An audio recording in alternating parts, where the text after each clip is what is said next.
Зампред правительства России Александр Новак и глава региона Махмуд-Алиев Калиматов приняли участие в церемонии подключения одного из домовладений в Назране к системе газоснабжения.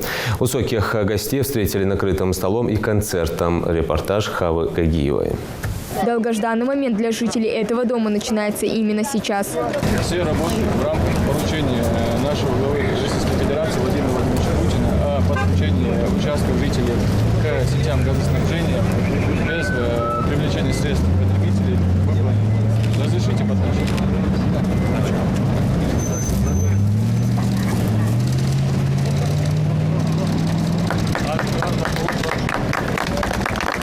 Программа дегазификации предусматривает бесплатное подведение газа к домам до границ земельного участка в населенных пунктах, где проведена линия газопровода. Глава Ингушетии напомнил, из-за отсутствия документов на домовладение программа реализуется в республике не слишком активно. Сразу после гостей пригласили в дом на чай, где они лично убедились в качественной подаче газа. Вот теперь рекламу платите за газ. Спасибо большое. Присаживайтесь. Гостей встретили не только накрытым столом, но даже устроили небольшой концерт.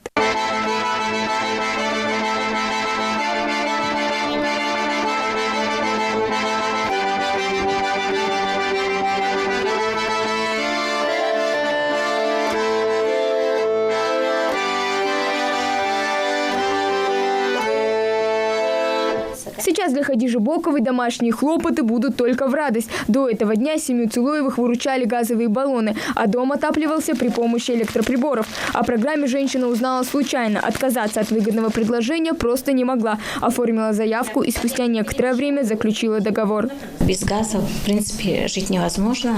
На улице мы варили кастрюли, пока вот на улице во дворе варили. Электропечку подключали.